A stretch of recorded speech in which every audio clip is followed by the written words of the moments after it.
Il faut donc nous préciser un peu votre situation institutionnelle. Quelle est la position de la MOCA?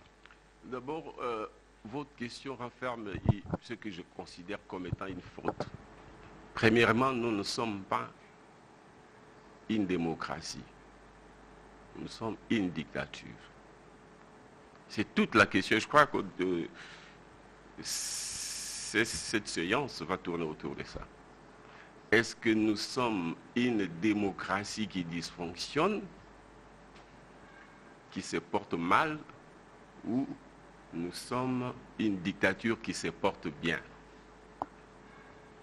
Une démocratie qui dysfonctionne, il faut des réformes. Et nous proposons des réformes, nous dirons pourquoi. Une dictature qui se porte bien, on ne la réforme pas, on s'en débarrasse, on la tue. Nous avons choisi de commencer expérimentalement par la proposition aux réformes. Et nous savons que très probablement, ces réformes risquent de ne pas avoir lieu.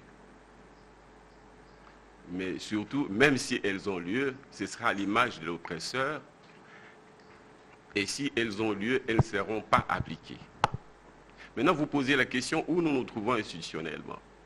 Parce qu'après les élections, il y a la majorité, d'une part, d'autre part, il y a l'opposition. Nous nous disons, après les élections, il y aurait eu une majorité réelle reflétant la vérité des urnes et une opposition réelle reflétant aussi la vérité des urnes. Ceux-là qui n'auront pas eu le mandat du peuple, mais qui ont eu le mandat qui n'ont pas eu le mandat du peuple pour gérer, mais qui ont eu le mandat du peuple pour apporter la contradiction et enrichir les débats.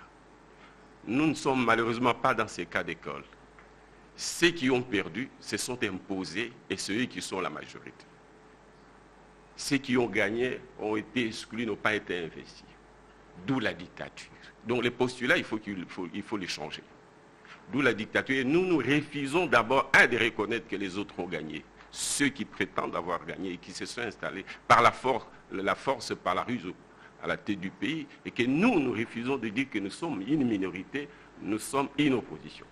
D'où nous opérons en dehors des institutions et nous organisons la résistance, qui n'est pas notre résistance, qui est la résistance du peuple, en ce que le peuple rejette ces institutions. Le peuple dit que ces institutions ne reflètent pas sa légitimité.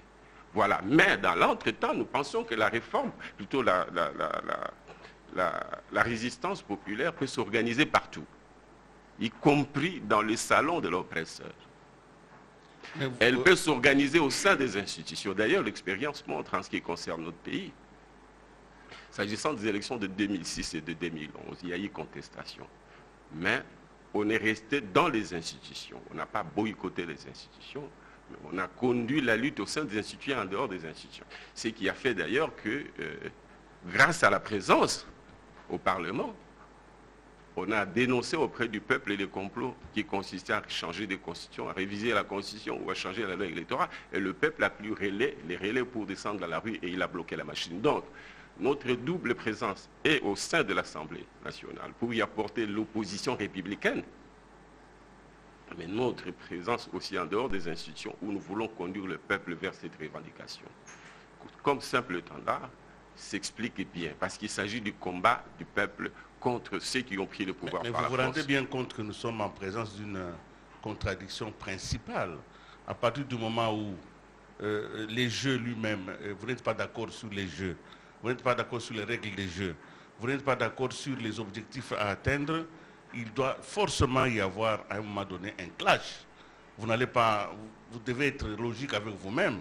Si c'est une dictature, alors vous êtes obligé d'aller au-delà d'un simple combat démocratique. Et qu'est-ce que vous suggérez? La guerre armée? Vous suggérez quoi? Vous suggérez quoi? Entrer en rébellion? Vous suggérez, qu'est-ce que vous suggérez? Parce que c'est logique quand on a pris un tel postulat. Oui, voilà. Nous avons vendu la démocratie par les élections à notre peuple. Nous sommes allés aux élections. Et d'ailleurs, au sein de la MOCA, il y a un courant. Il y a des amis qui considèrent que, ayant accepté d'aller à la Cour suprême, à la Cour de justice, à la Cour constitutionnelle, pour formuler notre plainte, et la Cour suprême, plutôt la Cour constitutionnelle, ayant donné raison au camp adverse, nous devions tirer les conséquences parce que nous étions dans la logique de l'acceptation des institutions en nous référant à ces institutions, dont l'institution judiciaire. Cette opinion est aussi pertinente et acceptable. Mais nous disons, cette Cour constitutionnelle est à la solde du pouvoir en place. Puisque nous sommes dans les schémas républicains, même s'il entretient une illusion, nous devons jouer aussi sur le peuple, dans le peuple pour revendiquer la vraie solution. C'est pourquoi vous avez l'impression qu'il y a une attitude ambivalente. D'une part, nous sommes au Parlement, nous voulons nous battre au Parlement, je viens de le dire, et d'autre part, nous sommes dans la rue, nous revendiquons les marches pacifiques, revendiquons les exigences du peuple de manière à ce que nous puissions obtenir qu'on rentre aux élections, mais en passant par des réformes. Donc ce n'est pas une contradiction, c'est une approche complémentaire.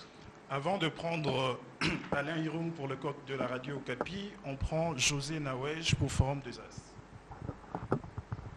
Oui, monsieur le coordonnateur, est-ce que vous ne voyez pas que là vous êtes dans une ambiguïté et que très souvent on sort de l'ambiguïté qu'à son détriment? Vous ne pouvez pas en même temps dire à la population, nous ne sommes pas dans le schéma, je veux dire, républicain, et de l'autre, on vous retrouve dans les institutions. Ça, je crois que ça me paraît être ambigu. Il faudrait, pour votre propre crédit, élaguer, disons, évacuer cette ambiguïté.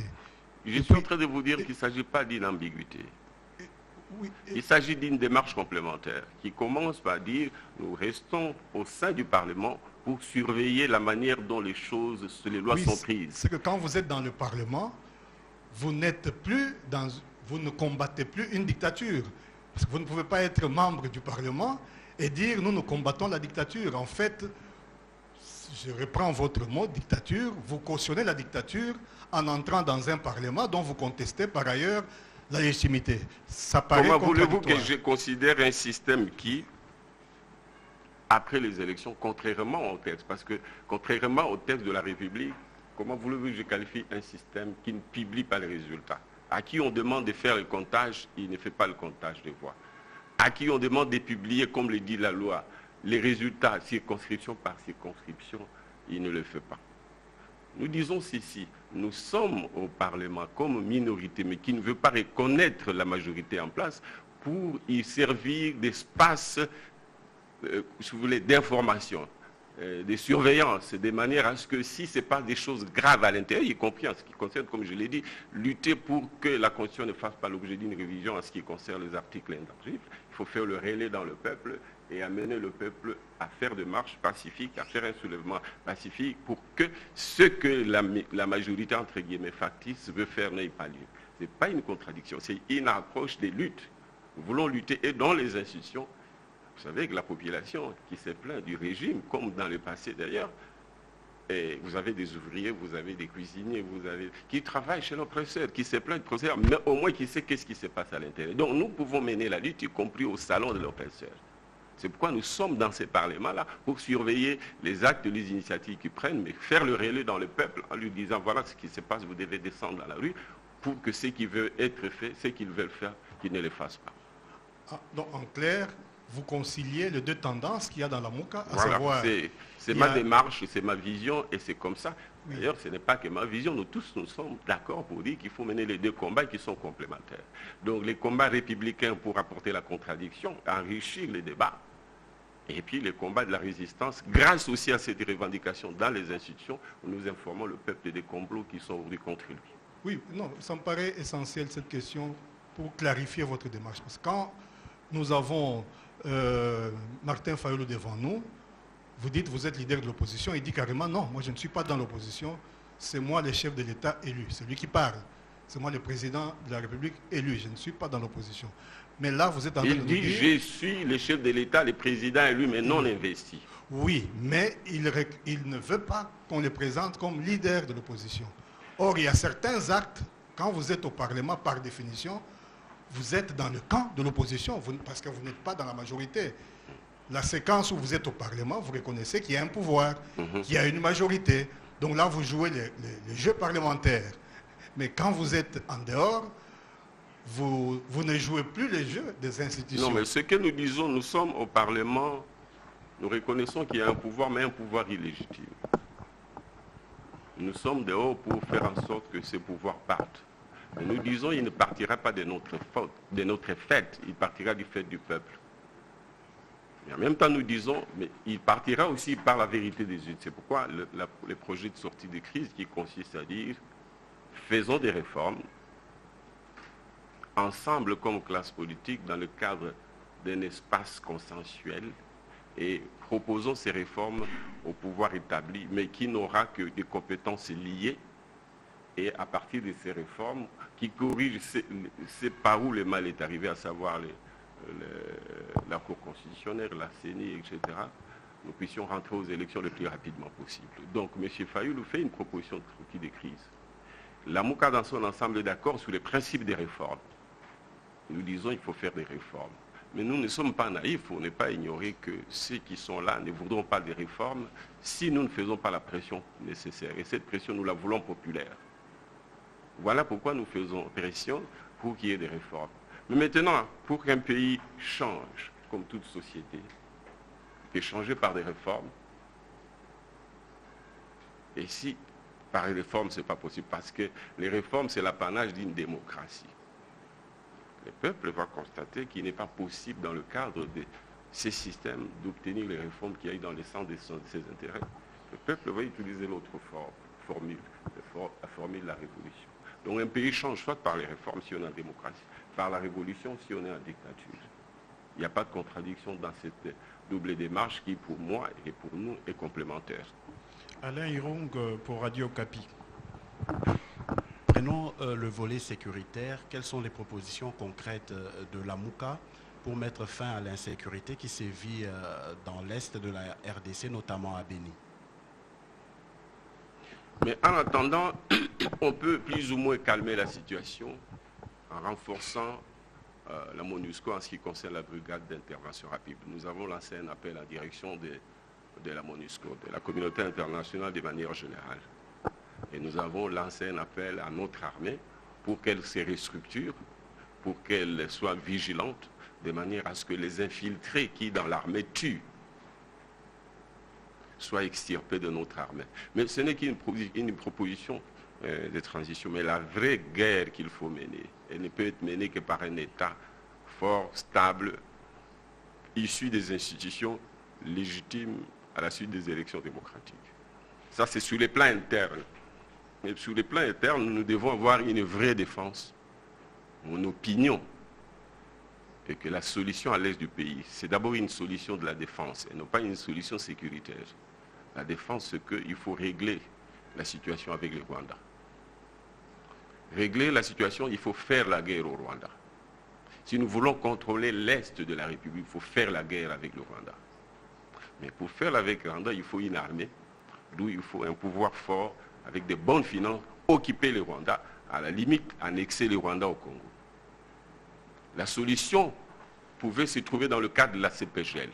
Tant qu'on ne fera pas la guerre au Rwanda, on ne mettra pas fin aux questions de sécurité. Donc il faut d'abord la défense. La défense, seule l'option de la défense nous permet d'avoir des solutions sur les plans sécuritaires.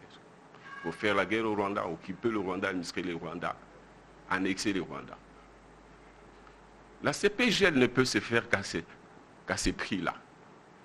Les Rwandais, l'élite rwandaise aime tellement le Congo, les richesses du Congo, qu'elles viendront. Exploiter ça avec nous dans le cadre de la CPGL, après qu'on ait réglé. Comment vous pouvez, vous, élite congolaise, vous journalistes, penser qu'il est normal que les Rwandais influent sur la politique congolaise? L'Ouganda influe sur la politique congolaise en disant nous voulons tel plutôt que tel, ainsi de suite. Et que nous ne sommes pas en mesure de dire qui nous voulons comme président au Rwanda. C'est parce que nous sommes faibles. Les premiers défis, il faut les lancer à nous-mêmes. Tant que nous n'aurons pas une armée, et nous n'aurons jamais d'armée si on n'a pas une bonne économie et par conséquent de bonnes finances, pour être en mesure de financer notre armée. Le Rwanda va se discipliner de lui-même. Nous pourrons faire la paix déjà en organisant notre État, d'où les principes de la solidarité qui doit caractériser nos rapports au sein du peuple, au sein de la classe politique. D'où la nécessité d'avoir un pouvoir légitime capable d'organiser l'économie, d'avoir de bonnes finances et d'être capable de financer une armée pour que les Rwandais se disciplinent, tous nos voisins qui nous importunent. L'intégration sous-régionale qui est une nécessité. Qui aurait pu faire que les Rwandais viennent au Congo par la grande porte? Pourquoi les Chinois, les Asiatiques, les Indiens peuvent venir investir dans notre pays, pas les Rwandais, pas les Ougandais? Pourquoi pas? Ce sont les Africains et les Congolais, de manière générale, nous sommes africanistes. Les Rwandais peuvent venir investir, exploiter. D'ailleurs, les 10 000 ou les 5 000 ou 8 000 kilomètres carrés qu'ils veulent avoir et qui n'auront jamais, en tout cas qui n'auront pas dans la paix. Et la guerre sera longue et peut-être éternelle. Ils ne l'auront jamais. Mais ce 10 000, c'est peu par rapport à ce qu'ils peuvent avoir en venant au Congo. Mais pour cela, il faut qu'un Congo solide qui sécurise les intérêts des communautés, qui sécurise les intérêts des citoyens, qui sécurise les intérêts, y compris des Rwandais, des Angolais et tous les autres compatriotes africains qui peuvent venir au Congo. Il n'y a que dans la paix, il n'y a que dans le respect mutuel, il n'y a que dans la sécurisation des intérêts des communautés locales, congolaises, rwandaises et autres, que nous pouvons travailler ensemble et mettre à la disposition de l'Afrique, nous Congolais, tout ce que nous avons comme opportunité, mais aussi profiter des opportunités qu'il y a au Rwanda. Pourquoi pas? Alors, pour obtenir ça, il faut faire la guerre au Rwanda. Ce n'est pas en pleurnichant. Peut-être que cette guerre-là ne sera pas nécessaire si déjà nous montrons que nous sommes forts, nous Congolais, et que nous avons la cohésion entre nous. Les Rwandais pourront venir s'installer au Congo, faire le commerce, exploiter les richesses minérales, faire l'agriculture, avoir des concessions. Pourquoi pas? Mais en respectant les droits des Congolais, les droits de l'État congolais. Et cela n'est possible que si nous-mêmes, on se réorganise. De sorte que les Rwandais qui sont nos frères, parce que moi j'ai étudié avec des Rwandais, je ne savais même pas. Donc nous sommes toujours bien comportés. Peut-être que le cafouillage qu'il y a dans notre pays oblige les gens, les multinationales, les Rwandais et tous les autres de venir prendre frauduleusement ce qu'ils auraient pu prendre en toute transparence en travaillant avec les Congolais, quitte à ce que la part des Congolais reste au Congo et la part des Rwandais qui veulent rapatrier chez eux. Je le dis pour les Rwandais comme je le dirais pour tous les autres Africains et tous les autres voisins. Ce n'est qu'en ayant une armée forte, en menaçant le Rwanda, en l'occupant si c'est nécessaire, en l'exploitant ou en l'annexant au Congo, pour qu'on fasse un même pays ou une confédération congolaise, ce n'est qu'alors que nous aurons la paix pour que nous puissions développer la sous-région des Grands Lacs. Ok, Alain Irung insiste, par après on va prendre Bienvenue Bakoumania pour l'AFP. Monsieur le coordonnateur de la MOUCA, cette position belliciste que vous semblez afficher ne serait-elle pas contre-productive au moment où votre coalition a besoin de l'apport des différentes ambassades, de la communauté internationale? Et ce discours en ces jours, est-ce qu'il ne serait pas dangereux également de considérer que le Rwanda, que le mal congolais, c'est le Rwanda? Oui. Non, le mal congolais d'abord, c'est le Congo lui-même. Et suscite chez les voisins des appétits. Oblige les voisins, oblige les multinationales à venir prendre frauduleusement ce qu'ils ne peuvent pas prendre de manière transparente parce que nous sommes désorganisés. La faiblesse du Congo sur le plan de la défense, d'abord sur le plan économique, par conséquent sur le plan de la défense et par conséquent sur le plan de la diplomatie, amène les gens à avoir ces comportements. Nous devons nous redresser, nous devons retrouver la cohésion, nous devons retrouver la souveraineté de nos peuples et avoir des institutions fortes pour que les autres déjà puissent se calmer et n'osent même pas venir nous déranger. Quand j'ai dit faire la guerre au Rwanda, c'est une posture qui à un moment donné peut s'avérer nécessaire si dans l'entretemps les choses ne se normalisent pas. Ce n'est pas un objectif en soi. Et nous disons que nous faisons la résistance, mais la résistance que nous devons faire avec le peuple, c'est une résistance pacifique, une résistance non violente, pour pousser. Mais regardez un peu ce qui se passe en France. C'est accepté. Vous suivez aujourd'hui, le président français est en train de négocier avec les syndicats. C'est grâce. Et pourtant, il a été élu. Nos institutions ici sont illégitimes, mais là, il a été élu. Il est légitime. Mais la population n'est pas d'accord sur la formule proposée en ce qui concerne les retraites. Et ils ont fait de marche, les syndicalistes et autres. Et le président est en train de négocier. Il va cracher, il va faire des concessions. Nous disons, si nous limitons à dire réforme dans le cadre d'un système qui n'est pas démocratique, nous ne les aurons pas, ou nous les aurons, mais ce n'est pas la première fois qu'on a fait de réformes. Il y a eu combien de dialogues dans ce pays? On peut avoir des réformes, mais on ne les applique pas. Nous ne pouvons pas non plus faire ces réformes directement. D'ailleurs, qui dit réforme dit révision des textes. Ces réformes, les faire au Parlement. D'ailleurs, les réformes dans un pays ou dans un Parlement ne s'élaborent pas au sein du Parlement, elles s'élaborent en dehors du Parlement. D'où nous voulons réfléchir ensemble, en tant que Congolais, en tant qu'élite politique congolaise, pour nous mettre d'accord sur ce qui n'a pas marché et là où il faut corriger sur le plan institutionnel. CENI,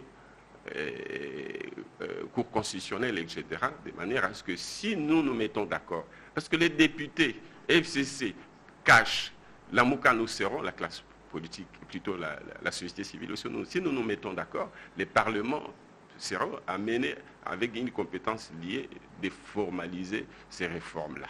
Voilà les compromis qu'il faut trouver dans un contexte de rapport de force qui permet que ce soit équilibré plutôt que de commencer les réformes directement au sein d'un Parlement qui est sous la botte de M. Kabila. Voilà. Donc la communauté internationale, elle va nous soutenir, mais vous savez qu'elle ne nous soutient toujours pas. Vous savez ce qui s'est passé, la manière dont ça s'est passé.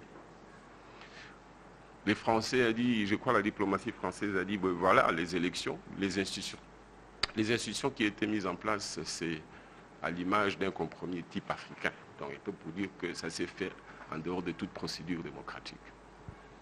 Ok, bienvenue Bakoumania, AFP. Oui, vous demandez à ce qu'on puisse renforcer l'armée et ça demande suffisamment de moyens financiers. Est-ce qu'il ne serait pas judicieux pour vous de venir soutenir M. le Président Tshisekedi qui a proposé un budget de 10 milliards et que le Parlement a voté à hauteur de 11 milliards pour que justement on puisse redynamiser l'armée et faire la guerre comme vous le dites? Bon, vous voulez que je le soutienne comment? Et d'abord, lui, il a besoin de mon soutien. Il a un Parlement, il a un gouvernement soutenu par ces parlements-là. Il a fait des promesses de campagne.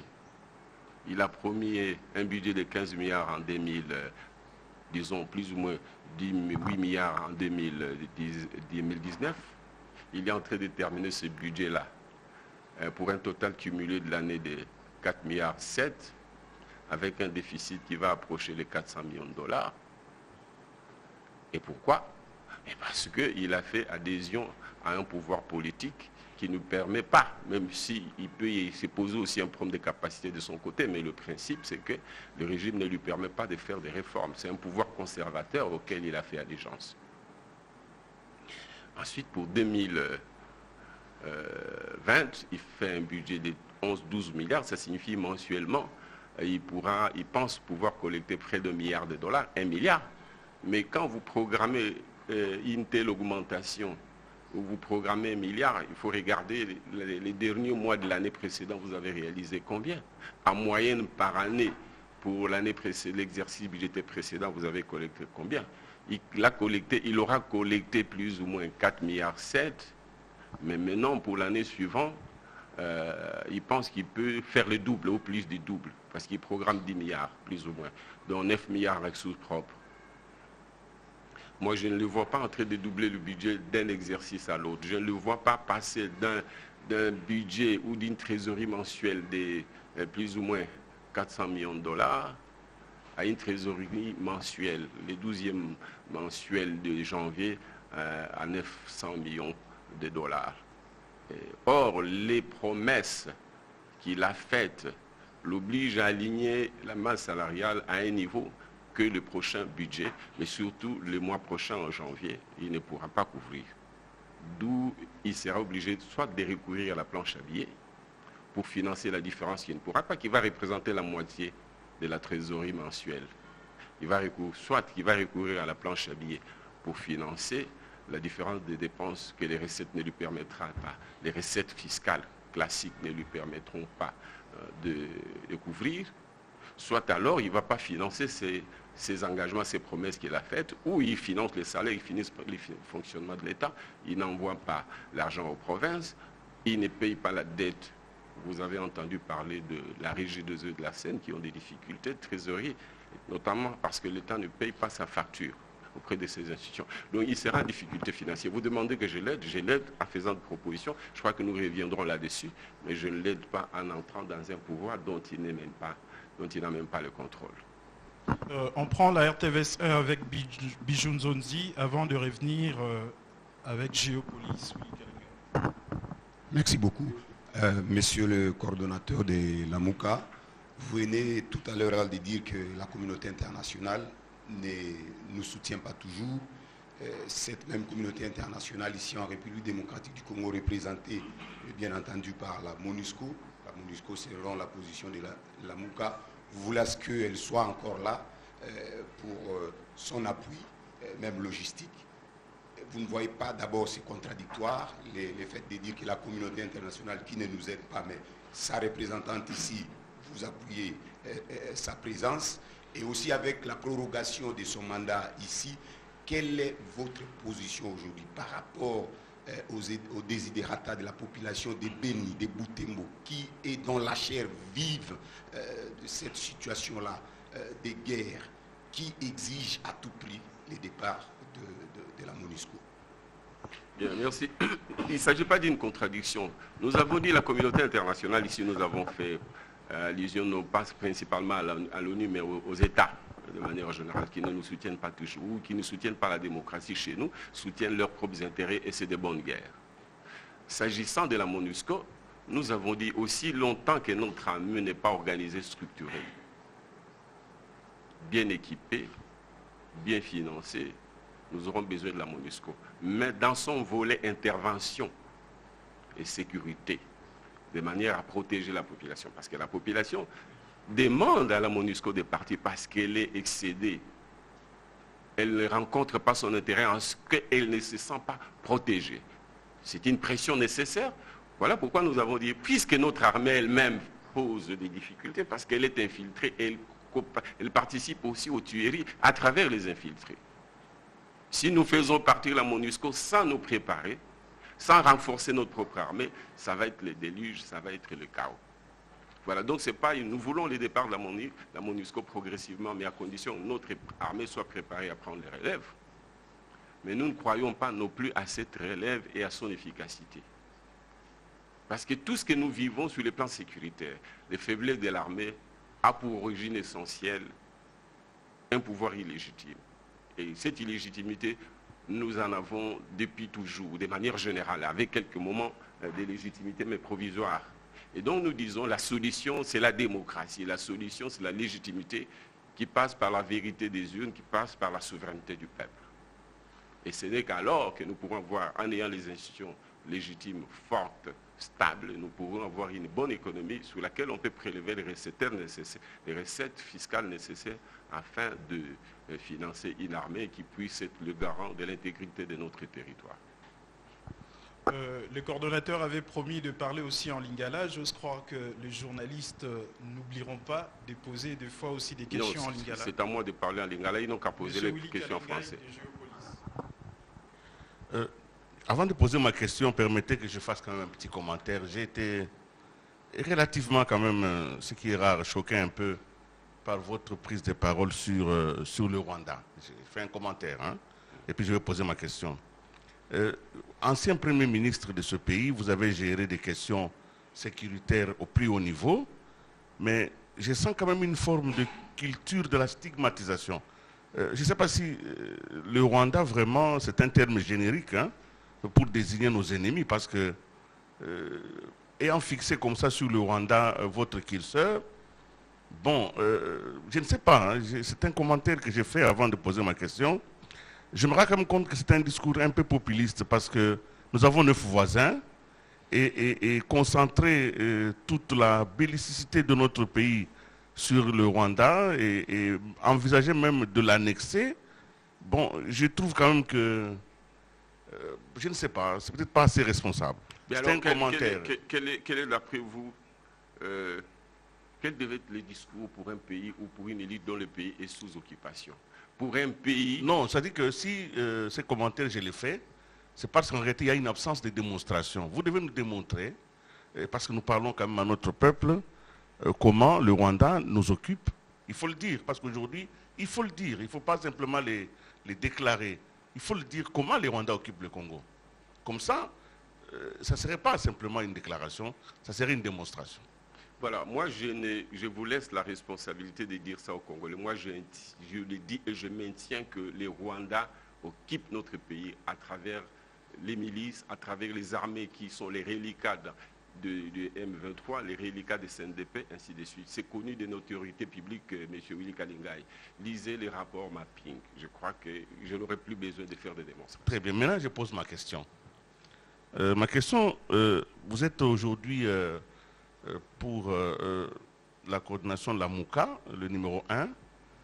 Le président de la République, Antoine Félix Tshisekedi, dans son discours à la nation, parlant de l'opposition, il a dit « Je salue mes frères de l'opposition. De toutes les façons, il n'y a pas de doute entre notre volonté de servir la nation. La différence entre moi et eux, c'est seulement sur les modalités, pas sur la finalité. » Ça, c'est la déclaration de son discours. Admettons que dans cette séquence où vous êtes numéro 1 à la MOUCA, le président vous invite en disant, sur base de ce que j'ai dit, Monsieur Muzito, je voudrais discuter avec vous comment vous pouvez contribuer à la pacification de ce pays. Qu'est-ce que vous pouvez faire pour cette séquence, parce que c'est notre nation. Vous allez accepter cette invitation ou vous allez refuser? D'abord, je voudrais clarifier. La différence ne réside pas dans les modalités de gestion du pays. La différence réside dans les modes d'accession au pouvoir. La différence ne réside pas dans les politiques publiques entre celles que lui applique, lui et son groupe, et celles que nous préconisons. La différence réside dans les systèmes politiques. Nous disons que c'est un système dictatorial qui arrive au pouvoir par la force, qui veut garder le pouvoir par la force et la ruse. Et que par conséquent, la différence des politiques publiques découle de cette première différence des systèmes. Et donc, nous lui dirons, parce que je n'irai pas le voir, ni les voir seuls, moi encore seul, c'est ensemble. Il doit le dire pas à moi, mais à la nation. Parce que je suis qu'un citoyen. Et la MOUCA ne se confond pas au peuple. La MOUCA, ce n'est qu'un porte-étendard de la volonté populaire, exprimée dans les urnes en décembre 2018. Le peuple voulait les changements. Il l'a exprimé dans les urnes, mais des urnes sont sorties autre chose. Et lui, M. Tshisekedi, symbolise cette autre chose-là. Nous disons, faisons les réformes pour que ce qui est arrivé ne se répète plus. Ce qui nous intéresse, ce sont les réformes. Ce n'est pas travailler ensemble au sens de partager le pouvoir, un pouvoir déjà qu'il n'a pas. Vous savez, tout à l'heure, nous avons parlé de la crise politique, mais je voudrais qu'on insiste quand même sur la crise institutionnelle. Notre pays a une constitution qui institue de manière bicéphale la gestion du pays.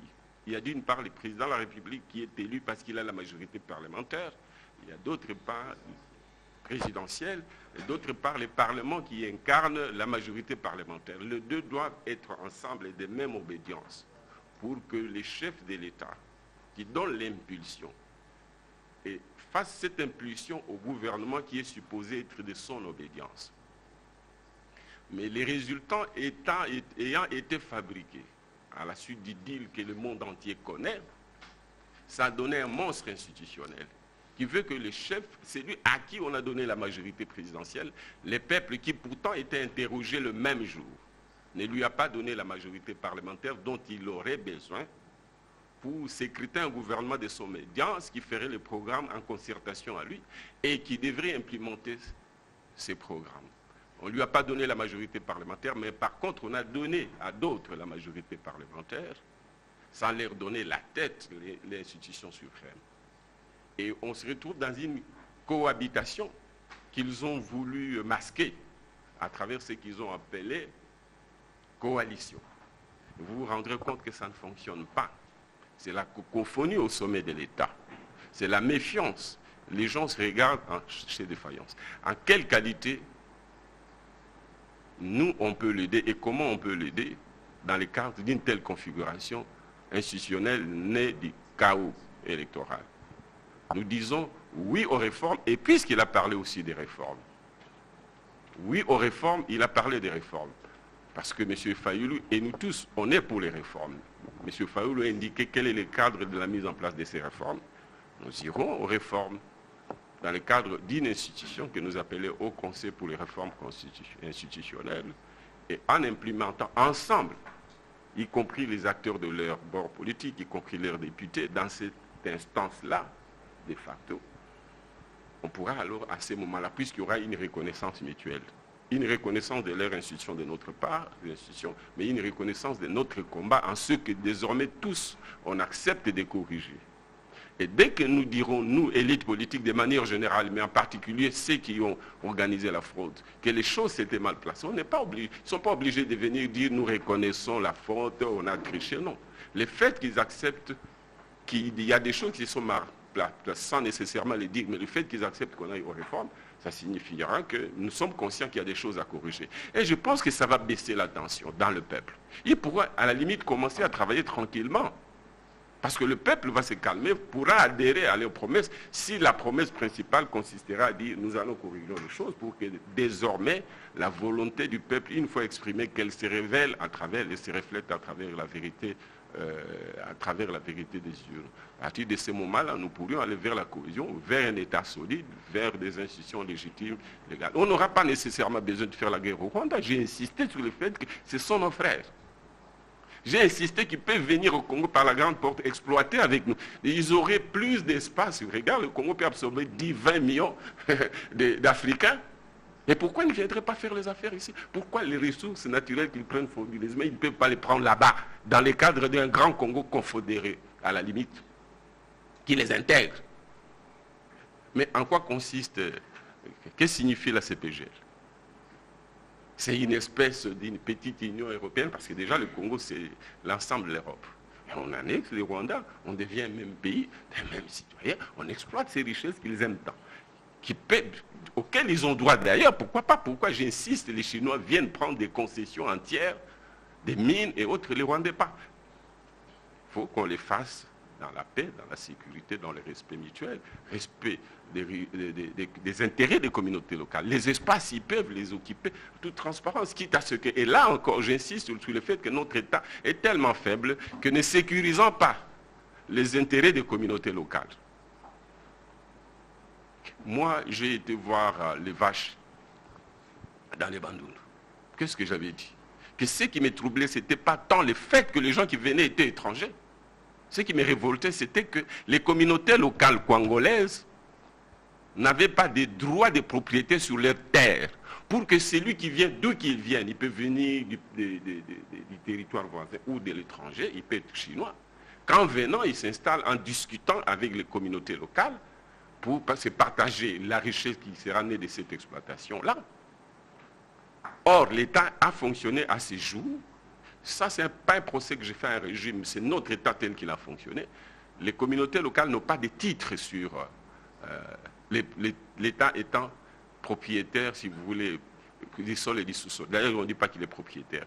Il est souverain, il a la souveraineté sur les sols et le sous-sol. Il devient propriétaire que quand il fait une concession ou quand il fait un lotissement et met au profit de lui-même comme personne morale, à une personne morale publique ou au profit d'un individu les terres. Dès qu'on mettra aux communautés, comme les dit la loi Bakajika, les communautés locales, leurs terres, en différence avec les terres domaniales de l'État, eh bien, quand quelqu'un vient d'où qu'il vienne et qui respecte les droits de propriété, qui paye son argent, qui accepte de partager des dividendes en exploitant les terres, en faisant son élevage, les communautés ne seraient pas hostiles à un tel partenariat qui s'est fait dans la forme, qui garantit les intérêts des uns et des autres. C'est ce qui devrait se passer, y compris dans les Kivu. Si les voisins viennent, respectent et reconnaissent les propriétaires terriens ancestrales, qui aujourd'hui n'a pas de titre malheureusement pour faire valoir ses droits, faiblesse de notre État, eh bien ça, les autres viendront par la fraude, ils vont imposer leurs lois, les populations indigènes seront mécontentes, d'où la guerre. Donc, reconstituons notre État, retrouvons la légitimité, travaillons avec le Rwanda, l'Ouganda et les autres. C'est ça le message. Oui, avant de donner la parole à M. Christian Lusakweno de Top Congo, au fait, les gens suivent en direct et Rwanda. Parce que le président français, Bazo Kango Malamouté, Balobi, Tango Zako Bela Rwanda, Ezali, Paul Kagame actuel, tout l'État rwandais. Pe Balingi, Opesa et Anango Nalingala, Pona Baeba Bitumbango Zako Lobeza Bitumbanini. Pona Zako Loba, Pona Rwanda, Nazako Loba, Nzela Mibale. En tant que responsable, Rwandais, Bazali, en tant que peuple, Rwandais, en tant que peuple, Bazan a problème, Biso na bango to bandeko. Bakunzi alelo. La politique na bango. Bazako profiter na faiblesse ya biso ba Congolais. Bazako yaka koluka kozwa mabele ya ba Congolais bamicha na makasi. Faut boye que Rwanda lelo boye bazali à peu près 12 ou 15 millions d'habitants. Bazana mabele na bango ya lokola Kinshasa ou multiplié par 2 ou 2,5 bazali 26 000. Tolinga te dans 20 ans baroko ma 50 millions. Mabele bazana ngweti. Bako yaka kaka tolinga te surtout que toi na l'état makasité bako yaka kaka ko côté la biso. Au moni Europe ndenge baliwana bana makuki. Mais bazo koka ba migrant ou baza kouta na Afrique. Donc ba robanda ka akoya. Biso to ali mboka munene. To boya ka batu ba yepa na biso te po biso pe to kenda bi pa mususu. To kenda na Angola, to kenda na Congo Brazzaville, mingi ka pona pasi na biso leki. Ba oluka ka ba ya. So biso to tie ordre. Na pisika ke exemple, to zui mabelo ya Kivu wana nyonso to kaboli ndambu ya l'état. Ndambu ya ba communauté locale ba kolo mabelo basala ke Congo ezala o basangina sak basangana ki pona Léopold oyo akambaki mboka na biso na 19e siècle. Celui to lobi ke lokwa to aussi to récupérer mabelo na biso na colonisateur belge to koka kokabola ndambu ya l'état ndambu ya ba communauté locale pe ba communauté locale kwa ndenge loi bakaji ke lobi to pesi bango ba titre. Ndenga on a Kinshasa soki ozali na titre na yo certificat d'enregistrement to contrat na l'état muto ya lingi kuyipa na yo azuma ndambo mabele akuya kosenge pa na boyo kana okotelo mbongo opesi mwa ndambo abandi avandi yango tolobi peke biso. Mouzito, Premier ministre, vous affirmez avoir permis d'atteindre le point d'achèvement alors que tout le monde sait ou pense qu'on vous avait retiré la signature à ce moment-là. Vous affirmez aussi avoir multiplié par 5 le budget de l'État quand vous étiez Premier ministre. Par 4. Pourquoi est-ce que vous pensez que l'actuel n'arrivera pas à le multiplier par 2 alors que vous parlez de toutes ces richesses qui peuvent rapidement, sans effort, on pourrait même dire, sans gros efforts, multiplier le budget? Et puis ma dernière question, vous avez parlé des entreprises publiques. Je réponds d'abord à celle-là, si vous permettez, hein, parce que je l'avais fraîche. Je la glisse juste. Vous avez cité la Régie des eaux. Certains disent que vous n'avez pas payé en 2 ans ce que Tchibala a payé en 1 an à ces entreprises. Quelles sont les dettes de la Régie des eaux et de la SNEL? Pourquoi avoir accumulé, on parle de plus de 30 ans de dettes, qu'aujourd'hui certains viennent critiquer comme héritage ou simple fait du gouvernement actuel? Voilà. Bien. D'abord, je commence par la fin. J'ai effectivement accumulé la dette des entreprises publiques, compris de la Régie des eaux. Et parce que je voulais annuler la dette de la communauté internationale qui s'est chiffrée à 14 milliards de dollars. Et je payais cette dette-là pour atteindre les points d'achèvement. C'était l'un des critères. Donc, j'ai réussi, en payant la dette de la communauté internationale, obtenu l'annulation de 9 milliards. Aujourd'hui, le Congo est redevenu vierge financièrement. C'était une femme violentée, violée par la communauté internationale. Le Congo est redevenu vierge et même est en mesure de mettre au monde, mais Kabila l'a mis en ménopause, si je peux me permettre cette expression-là, pour des raisons que nous allons développer par la suite. Et donc, on m'a retiré la signature. J'ai écrit à celui qui m'avait fait cette lettre, à savoir les directeurs de cabinet du président de la République, qui n'avaient pas le droit de le faire. Et d'ailleurs, je crois que cette connerie continue. En lui disant, messieurs, vous voulez me retirer une signature que je n'ai pas. vous me retirez une signature, je pars. La signature consistait dans la chaîne de la dépense. Le Premier ministre n'est pas dans la chaîne de la dépense, sauf comme autorité qui engage les dépenses en rapport avec le budget de son cabinet. Et ça, c'est fait par son directeur de cabinet. Donc, je n'interviens pas dans la chaîne, mais je coordonne l'action gouvernementale. J'ai coordonné l'action de ce gouvernement. Et comme je suis financier, et comme je suis agent de l'État, je n'ai grandi que là-dedans, je me suis intéressé au volet économique et financier. Et les résultats, vous les connaissez. Les chiffres, on ne triche pas avec. Je suis parti d'un budget de 800 millions à un budget de 3,5 milliards en 5 ans. Ça n'a jamais existé au Congo. Ça n'existera plus jamais avant longtemps, mais enfin, les records pourraient être atteints par un autre. S'agissant de Tshisekedi, je ne le vois pas doubler d'une année à l'autre, parce qu'effectivement, en partant d'un budget de 4,5 milliards en 2009, qui était le même en 2018, je ne le vois pas doubler en 2019 parce que je l'ai vu agir. Lui vient de faire 1 an. Moi, c'est dès l'année 2, j'ai trouvé un budget de 800 en 2006, je l'ai doublé en 2011 comme ministre du budget, évidemment dans le cadre du Palou, parce qu'en fait, c'est moi qui ai élaboré ce budget. Mais il ne faut pas confondre ces dispositifs-là de celui actuel. Et donc, nous avons doublé. Non seulement on a doublé, mais on a multiplié par, je dirais combien, 10, 20 les réserves d'échange, en ayant extrait du sous-sol seulement 1 800 000 tonnes de cuivre. Mais les amis qui sont arrivés après, ils ont extrait, gouvernement Matata, Tibala et autres, enfin, sous la direction de M. Kabila, ils sont passés d'1,8 million de cuivre et on a sorti du sous-sol, ils ont sorti 7 millions, 7 fois plus de tonnes. Il faut vérifier, les chiffres sont là. D'ailleurs, je les ai ici. Mais curieusement, ils n'ont pas doublé, triplé, quadruplé pendant cette période de 7 ans le budget de l'État. Ils n'ont augmenté que de 30% pendant la période, alors que moi, en 5 ans, j'ai multiplié par 4 le budget. Donc, une croissance de 300%. Il y a un accroissement de 300%. Eux, ils n'ont augmenté que de 20% en ayant sorti du sous-sol 5 fois plus de gisements. Et mieux encore, ils sont partis des réserves de change. Moi, j'ai trouvé 100 millions de réserves de change. J'ai laissé 1,5 milliard. Et ils sont partis de 1,5 milliard, ils ont ramené à 800 millions. Tout en ayant exploité 7 fois plus de cuivre et de cobalt. Donc, c'est une question de gestion.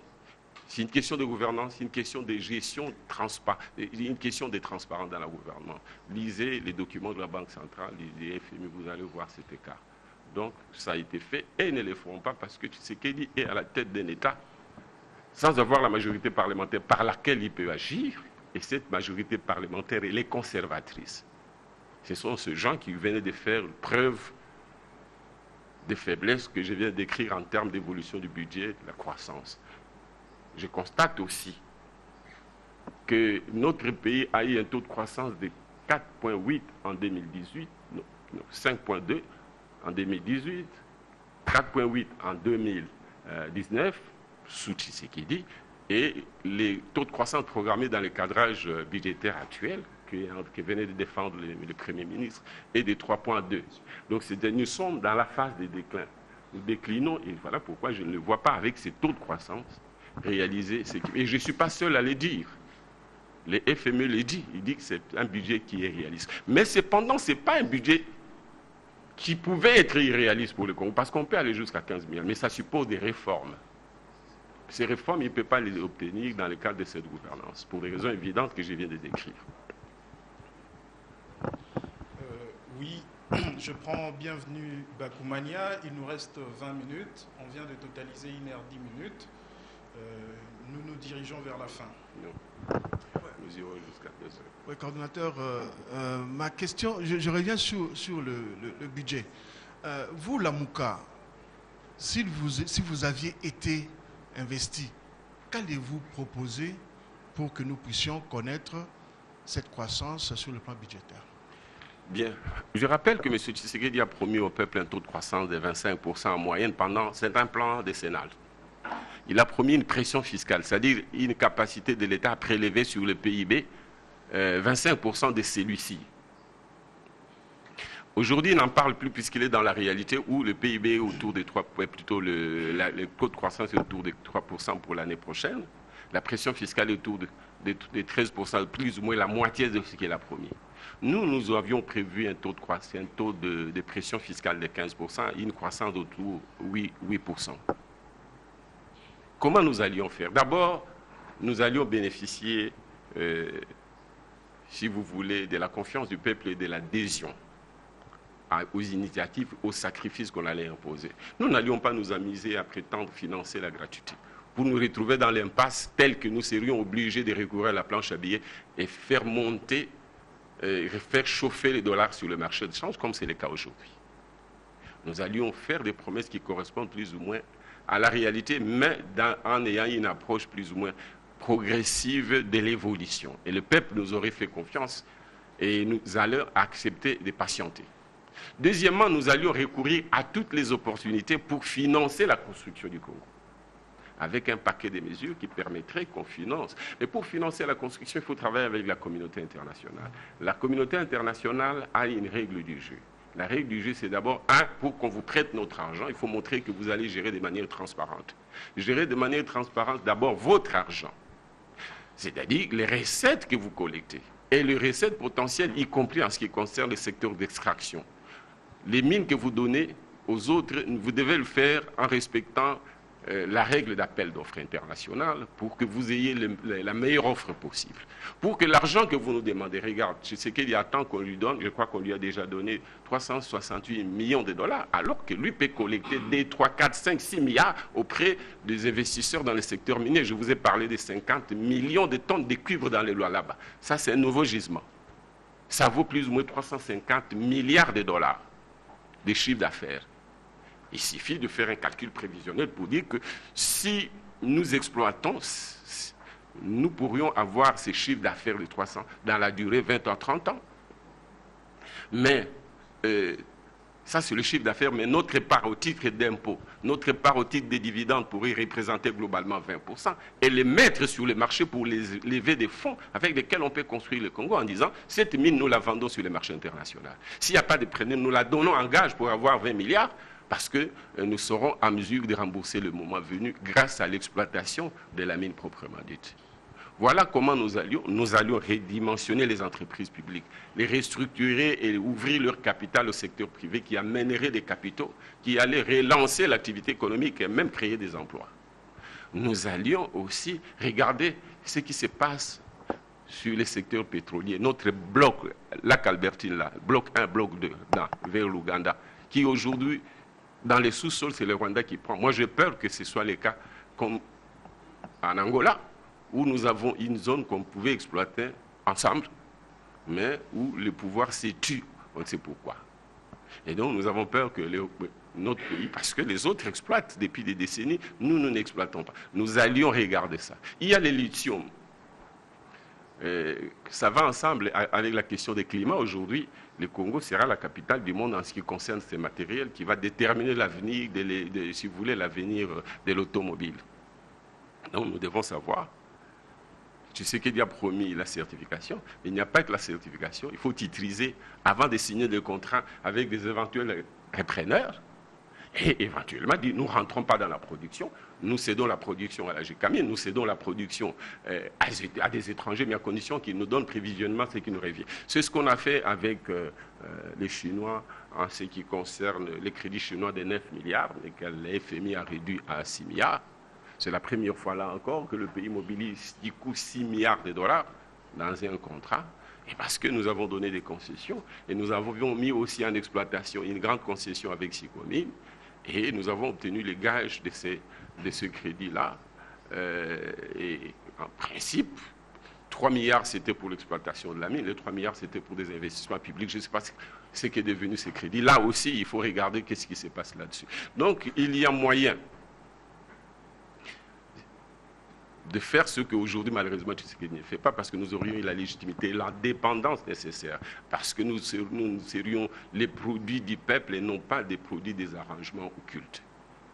Donc, budget de 10 milliards, c'est à notre portée, mais pas dans le cadre de cette gouvernance qui est dans l'impossibilité, la cacophonie au sommet de l'État aidant, qui n'est pas en mesure de faire des réformes nécessaires pour que l'argent du Trésor puisse entrer, et surtout pour que la capacité supplémentaire de financement des infrastructures soient dégagées grâce au potentiel minier, pétrolier et hydroélectrique. Okay. Sur Top Congo, on nous informe que très bientôt, ils vont clôturer, mais nous sommes en direct sur la RTVS 1. Donc, je donne la parole à M. Kileba de Poste pour sa question. Monsieur le coordonnateur de la MOUCA, vous pensez vous rendre à Béni pour y passer Noël. Alors, je voudrais savoir, vous allez certainement retrouver la même armée congolaise infiltrée. Vous allez retrouver là-bas la même MONUSCO que vous tolérez à peine. Vous retrouverez certainement la même population meurtrie. Mais moi, je me demande, au-delà de la simple symbolique, quel est l'objectif d'un tel voyage? Notre peuple a besoin, de manière générale, d'un soutien moral et psychologique. D'abord, en tant qu'Africain ou en tant qu'homme tout court, il y a eu des morts, beaucoup de morts, des massacres, et les massacres continuent. En tant que responsables politiques, nous voulons dire à cette population que nous sommes des pères, qu'ici à l'ouest, à Kinshasa, les gens suivent, ils sont prêts à se mobiliser pour faire pression et sur le gouvernement et sur la communauté internationale pour que les choses changent et parce qu'elle aura bougé. Voilà notre objectif. Il est symbolique, mais il est aussi politique et social. Voilà pourquoi nous y allons. C'est pour faire signe de solidarité, solidarité de nous, la MOUCA, mais aussi solidarité de notre peuple, du reste des communautés du pays, au sort et à la souffrance de cette population de Béni en particulier, mais de l'Est du pays en général. Ok. Monsieur José Nawej de Forum 2As. Monsieur le coordonnateur, moi je reviens à votre offre de réforme.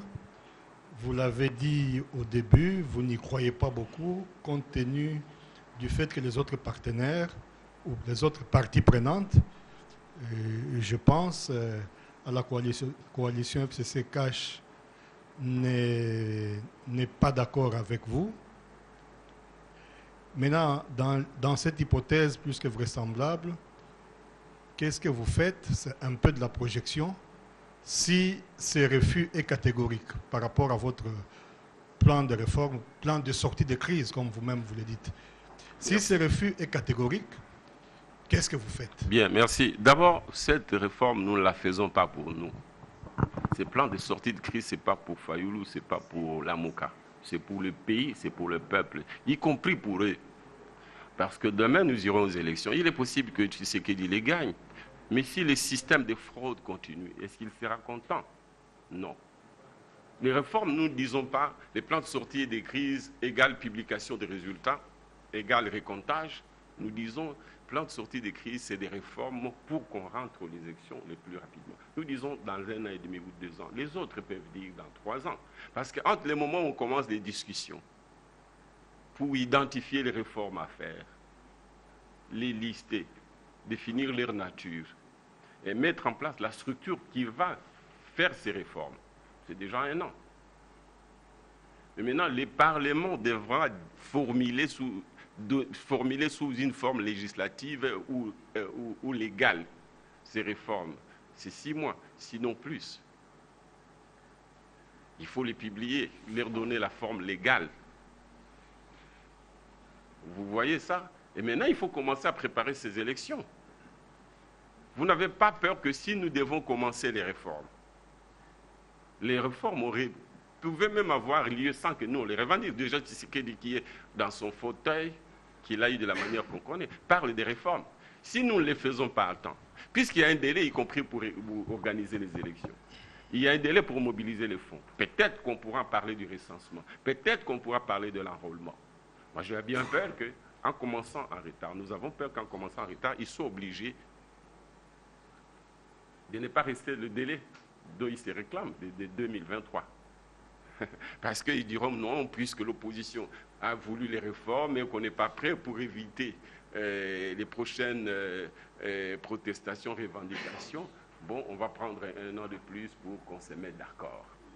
Et ce sera la prolongation. Non, nous sommes tous d'accord. Tu sais qu'il a dit qu'il faut faire des réformes. Mais maintenant, quel est l'objet des réformes? Quel est le cadre? Ça diverge. On peut avoir une divergence. Quelle est l'institution qui initie ça? Nous sommes tous d'accord qu'il faut des réformes. Mais les autres estiment qu'il ne faut pas les faire trop tôt parce que nous avons encore du travail dans la mangeoire, vous permettez cette expression. Donc ils ne sont pas pressés. Mais l'opportunité des réformes, c'est une nécessité existentielle pour notre nation. Et donc, maintenant, s'ils refusent, maintenant ils peuvent refuser. Mais il y a deux manières de les y obliger. Il y a la crise elle-même, il y a les fronts sociaux, il y a l'inflation, il y a les promesses non tenues qui mettront le peuple en colère. Ça va les contraindre. Mais nous aussi, on ne demande pas les réformes en restant chez nous. Nous voulons que le peuple se mobilise par des marches pacifiques. Parce que beaucoup estiment que la crise n'existe pas. Pour le peuple ou pour eux. Beaucoup estiment que d'autres disent, bon, les réformes existent, mais ça n'a pas d'incidence sur le fonctionnement de l'État. D'ailleurs, le peuple y est habitué. Nous disons que les dysfonctionnements de l'État naissent du deal qui a donné un monstre. Les monstres, c'est quoi? C'est l'ambivalence. Déjà, notre pays constitutionnel a deux têtes de l'exécutif. Si à ces deux têtes de l'exécutif, il faut ajouter la cacophonie entre la majorité présidentielle et la majorité parlementaire, un tel État ne peut pas fonctionner correctement, ne peut pas créer la richesse, ne peut pas investir, ne peut pas avoir la crédibilité nécessaire, la stabilité nécessaire pour que les investissements viennent. On m'a toujours accusé d'avoir demandé que les investisseurs ne viennent pas. Non, j'ai dit que les investisseurs ne viendront pas dans un contexte d'instabilité, dans un contexte d'illégitimité et de la désunion. C'est ce que j'ai dit. Et donc, il faut rapidement faire les réformes, aller aux élections, des élections anticipées. Anticiper signifie dans 1 an, dans 2 ans, dans 3 ans, mais à condition que nous allions aux élections le plus rapidement possible, mais en passant par les réformes institutionnelles que nous allons définir ensemble. S'ils ne veulent pas, le peuple qui sait qu'il y a deux façons de faire avancer les choses. C'est soit par les réformes de la part de ceux qui sont au pouvoir, s'ils sont des démocrates, c'est soit par la révolution de sa part. Il choisira la voie si on lui en prive celle que nous proposons. Mais en tant qu'économiste, est-ce que vous avez pensé au coût d'éventuelles élections anticipées? L'argent viendrait d'où, par exemple, non, pour aller à ces élections? C'est pourquoi nous disons, nous, il faut faire des réformes. J'insiste, il faut faire des réformes. C'est le principe des réformes. Nous disons 1 an et demi, mais le tout dépend à quel moment on commence les discussions. Mais les autres qui gèrent les affaires de l'État peuvent dire non, il nous faut 1 an, 2 ans pour mobiliser les ressources. Les plus importants qu'on accepte le principe des réformes. Les plus importants qu'en acceptant le principe des réformes, on désamorce la tension populaire. Parce que le peuple est mécontent. Si pour vous, il n'est pas mécontent de la crise politique en ce qu'il y a eu fraude électorale. Mais au minimum, il est mécontent de ce que les pays ne marchent pas bien. Les gens d'en haut qui sont nés dans l'illégitimité sont dans la cacophonie. Donc il faut faire ces réformes, la tension peut baisser et les gens qui sont au pouvoir pourront avoir un environnement assez plus ou moins sain pour travailler en reconnaissant que les choses se sont mal passées. Et le peuple, regardez un peu comment, vous voyez la nervosité des compatriotes de l'UDPS, alors qu'ils sont au pouvoir. La frustration qu'ils dénoncent à tort ou à raison, qui relèvent à tort ou à raison. Que penseriez-vous de ceux qui ont élu Fayulu, qui sont majoritaires? Quelle doit être leur attitude? Je crois que c'est la même frustration, sinon plus. Et que si nous voulons que le peuple ait foi dans l'avenir, comprenne que la classe politique veut s'amender, je crois que cette population peut nous permettre et laisser ceux qui gèrent l'État gérer le temps que nous fassions les réformes qui correspondent finalement à la reconnaissance par nous que les choses se sont mal passées et que nous sommes prêts à corriger et à faire les choses différemment. Oui, au fait, grâce à la démocratie des réseaux sociaux, je reçois plusieurs questions ici, des gens qui vous suivent en direct. Ils disent que nos journalistes ont oublié les enseignants qui ne sont pas payés jusqu'à aujourd'hui. Ils parlent de la justice congolaise avec le cas Mike Mukebai. J'ose croire que nos journalistes ne vont pas oublier de poser toutes ces questions. Voilà, c'est Alain Rung de Radio Okapi. Il fait du populisme parce que la presse, c'est pas comme ça. Les journalistes, c'est un pouvoir, ils sont indépendants. Hein? Alors, monsieur le coordonnateur, je reviens sur la question de votre prochain séjour à Béni. Vous allez passer les fêtes de Noël là-bas. au-delà de la simple symbolique, quel est le message fort que vous allez apporter à cette population meurtrie? Le message fort, c'est de dire à cette population, le peuple entier vous soutient. Il est avec vous, il ne vous soutient pas, il soutient l'unité du pays. Et va se mobiliser pour qu'on évolue vers le plan de sortie de crise qui consiste à mettre en place des réformes, qui consiste à revenir au souverain primaire le plus rapidement possible, afin qu'on ait des prochaines institutions qui vont être portées par celui que le peuple voudra, ou ceux que le peuple voudra, de manière à ce qu'on ait un État fort qui va s'équiper, s'armer, de manière à mettre fin à cette situation sécuritaire du pays. S'il faut faire la guerre, on devra faire la guerre. Au fait, oui, M. Willy Kalingaï déjà. Une dernière peut-être, l'une des mesures importantes que le président a prises cette année, c'est la gratuité de l'éducation de base. J'aimerais quand même avoir votre commentaire par rapport à cette problématique. Comment vous la voyez? La problématique de la gratuité d'enseignement, nous ne pouvons qu'avoir une attitude positive vis-à-vis de ça, parce que c'est dicté par la Constitution. Mais nous pensons qu'il est allé trop vite en besogne sans préparer les chiffres, parce qu'un tel discours, une telle option politique implique un coût. Chaque choix politique implique un coût. Il n'a pas examiné la possibilité de financer ces coûts de manière saine. Et puis, soulager les fonctionnaires, soulager le peuple, ça doit être une politique plus ou moins d'ensemble, surtout dans ces secteurs-là. Il a fragmenté et il est même en difficulté pour financer ça. Regardez, il a promis des choses. La première fois de doubler les salaires des fonctionnaires de manière générale. Il est même allé jusqu'à $400 pour les militaires, auquel cas il devait l'appliquer à l'ensemble. Ça suppose qu'il devait doubler, voire tripler le budget de rémunération. Et aujourd'hui, il a plus ou moins doublé le budget de rémunération. Je pense qu'il a augmenté de 60%. Si le budget n'augmente pas, ça signifie qu'avec 4,5 milliards ou avec 5 milliards de budget en ressources propres, si c'est ça qu'il va réaliser, probablement, du moins c'est ce que dit le FMI, alors il va consacrer 60-70% au paiement du salaire, et il n'y aura pas de ressources pour l'État. Donc il a des difficultés et il est allé trop vite et il n'a pas prévu l'ensemble des rubriques qui devaient faire l'objet du financement de l'État et qui étaient prises en charge par les parents. Voilà la difficulté qu'il va avoir. Ou alors il va financer cette gratuité dans les proportions, y compris pour le fonctionnement des professeurs, l'ensemble, et y compris l'ensemble des secteurs de l'enseignement.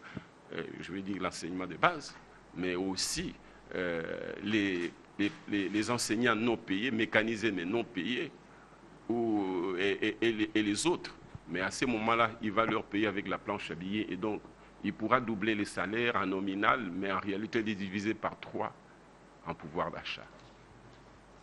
Monsieur Cyril Kileba, de Poste.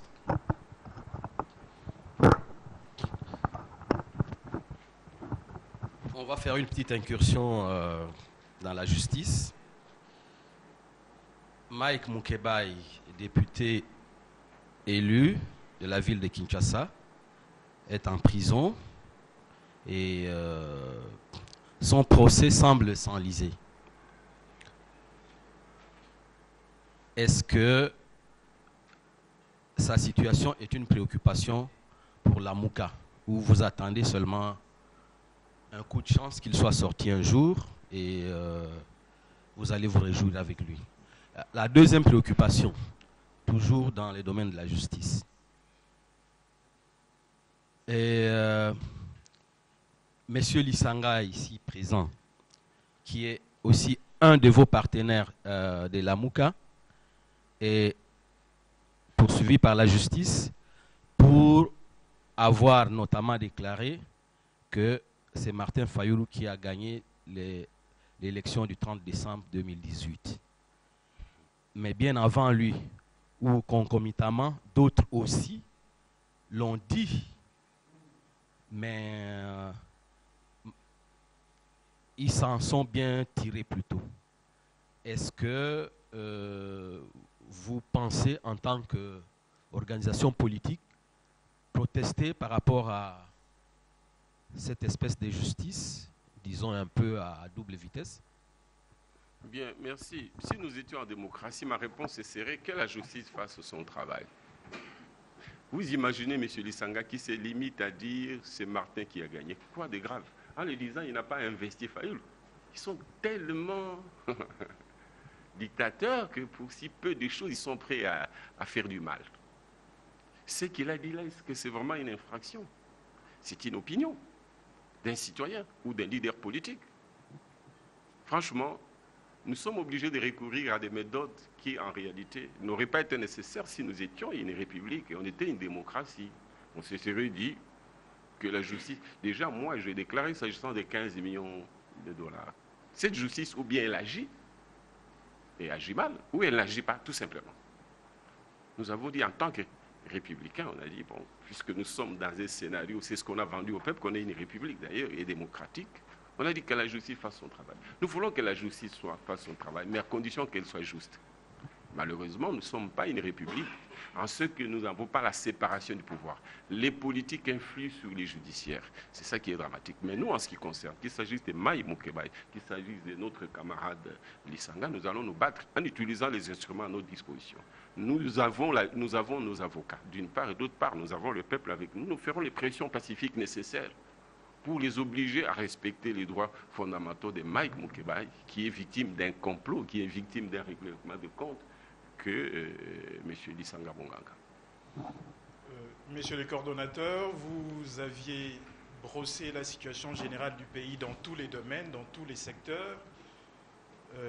Vous aviez promis effectivement que vous aurez une série de conférences de presse, vous aurez organisé à appeler les organes de presse. Comme toutes les questions ont pratiquement terminé, les journalistes ont épuisé les stocks, les temps... Non, tu n'as pas épuisé? Non. Pourtant, c'était lui demandeur, effectivement, en conclusion. Effectivement, ils vont les reconstituer. Dans l'entretemps, on voudrait que vous fassiez un résumé de vos propos d'aujourd'hui. Ça serait mieux que ça soit en lingala que... Qu'est-ce que les Congolais peuvent retenir de ce que vous avez dit aujourd'hui? Merci, Congolais. Bongi bayeba que toza na bitumba. Mboka na biso eza kotambola malamu te. Mingi bakasaka que tozali na démocratie, mais démocratie en eza kosala malamu te. Et que photo bunda po esala malamu. Pona nga toza na démocratie te toali na dictature. Contre la dictature, on n'oppose pas. La dictature, bongisa boye politique wana eza mabete. Pour politique ya mabe wana eza nde malamu pona yi. Ezali nde yango nde kokani na système na yi. Dictature, un dictateur, on ne négocie pas avec. Une dictature, on la réforme pas. On s'en débarrasse. Mais puisque tout bandit, tout ekimbo kango démocratie par les élections et ainsi de suite, tout senga kaka. Le rôle de l'élection est péci mabe au tobengi kawe électoral. Nous sommes salami na seni, nous sommes à cause de la cour constitutionnelle où va fabriquer résultat. Nandenge boyebeli yango, tout ça ko senga que tout ça la réforme na yango. Président élu Martin Fayoul a sali proposition ana. À l'obité ça la réforme institutionnelle. À l'obité que tout ça la réforme pour nanga, pour bachanga na ebonga alobi oyo elekaki ya lokola mutu akufeli mwana na maladi moko ya pasi akosala fondation to akosala organisation na ndenge ke ye lokola azwi pasi yango malamu te baninga oyo bakoya nsima bana oyo bakoya nsima bakoka kozwa mbeba wana na bolingo ya mboka biso bana lamuka tolobi bon oyo eleki à partir ya mabe wana petit tokosala malamu ebongi tosala bareforme mpo tozonga élection. So tolobi que l'élection ngo ezala mbango wana yali oyo biso makanisi baninga o bazali liboso na biso na ba congolais mususu au niveau ya peuple bakoloba non 1 an 2 ans eza muke po il faut que lukambongo eza kosenga tango molai bon tokoboya te mais po biso tokoki ko imposer solution te ya solution tous ensemble na moni que mingi ba dirigeants nyonso baza d'accord na ba réforme. Tout ça la réforme, on a tout ça la réforme. Tout ça, tout s'engiter, tout ça na poto kambamboka. Pour mboka, on a ndenge zali na ba institution na, et qu'on peut s'embanoter. tosengi tosala baréforme tokende élection ya sika mpo peuple lokola ye azali atako biso bato ya lamuka tozali bavictime me ye moko akoki kobongisa mpona ye moko na basanza to bambula eza koya tozonga baélection na ndenge ke tokoka kozwa bainstitution oyo ekozala na makasi oyo esengeli mpona kobongisa mboka mpona kosilisa guerre ya este na ndenge bandeko na biso baza koboma bango message na ngai ezali yango wana. Makambo ya Rwanda parce que petit na ba esprit ya bato bakolinga pe moi résumé moke mpona makambo wana. Bandeko ya Rwanda bazali na problème bana mabele te bana bomengo te lokwa biso toali lokola éléphant na lingala babenga nini nzokwa kweya il faut kaka banyama nyonso baya kokata mwa musuni ndambu ti baoya kosilisa biso aussi longtemps que tokozala faible comme état légitime état oyo eza na kokotisa mbongo ebele te oyo ezali barichesse eza koyibama ekoki kozala na armée ya makasi te mpo bavoisin na biso babanga biso bayaka komonela biso te na mabele na biso. Il faut kaka pouvoir légitime bato mingi balobaka na koloba en français aussi longtemps que nous aurons des dirigeants qui ne doivent rien au peuple parce qu'ils savent qu'ils peuvent accéder au pouvoir et conserver ce pouvoir sans l'accord du peuple et même contre la volonté du peuple. Mboka na biso ekotika na kaka kozonga sima. Na tant que bakonzi na biso bako wuta na bokasi ya peuple te. Peuple aza na pouvoir ya ko sanctionner bango te ya kolongola bango. Bako continuer ka ko sala boye bako lukaka bokonzi en complotant na ba force étrangère oyo bango bako ko sala la misala au lieu ba sala la peuple. Yango tolobi pona Rwanda banga biso il faut toza na pouvoir oyo ya makasi bako banga tango bako linga mwazi mwa bembele na Congo bako ya par la porte ouverte. Bazali bandeko na biso to na conflit euta ndenge tuba koboma na ebandi mais kala totanga bakelasi basala ba entreprise biso pe tokendaka kuna tozali ba africain tango baoya par la grande porte ba respecter ba droit ya ba congolais kokasa te ke toza koloba pona bango kaka même congolais soka ke kozwa zamba muninga na ye muninga na ya olinga te bitumbe obima il faut l'état za makasi pour protéger bango nyonso mbale donc biso to bangisa bango tokoloba na bango ke biso tokokotela bango ndenge mpe bango bakotela biso wana bakobanga biso ensuite oyo bakoluka bazwa na moyibi bakoya par la porte officielle mpo baexploite ezala barichesse minière eza lokola bango ezali mpe lokola bamultinationale bazoprofite na bafaiblesse na biso yango mpona yango ifo peuple atelema revendication pacifique mpo bakobanga ye soki aza korevendike omoni na france sikoyo président français Macron aza kolenga basyndicat aza obligé kotinda premier ministre na loba bokende kosola na bato wana sino bakobebisa mbongo bakobebisa mboka bakobengana. Donc Rwanda na biso tozali ba pays voisin faut ba relation ezala malamu po ezala malamu il faut babanga biso. Merci beaucoup coordonnateur Totondio Botondi na ndenge au PC Makanisi ya Lamuka en tant que coordonnateur en fonction nakanisi était question moko ichamaki de côté te Totondio Botondi tomoni oza liloba kobakisa liloba suka pona ona koloba na peuple il faut pression esalama na bato oyo bakonzi oyo po ba réforme esalema ezalaka te pona résultat électoral ezala ebima ndenge peuple alingeli mais ezala pe bakonzi oyo baza ko représenter peuple na tango atie libaya na ye bapekisa ye te omoni injustice baninga ya ngai moko Jean-Pierre Mbemba Katumbi balongolaki biso na élection soki tozeli kaka ke bon tovanda na parlement tokoaccompagne bato wana lobi ntango élection ozala bako nga mozito bakoloba na nga mozito en réalité tobosani mbala wana en réalité oza angolais parce que nga na bandeko bana Angola il communauté naza mupende naza Karund c'est-à-dire que naza Katangais et naza Zambien naza angolais donc surtout en tant qu'Africain mais juridiquement c'est autre chose donc toluka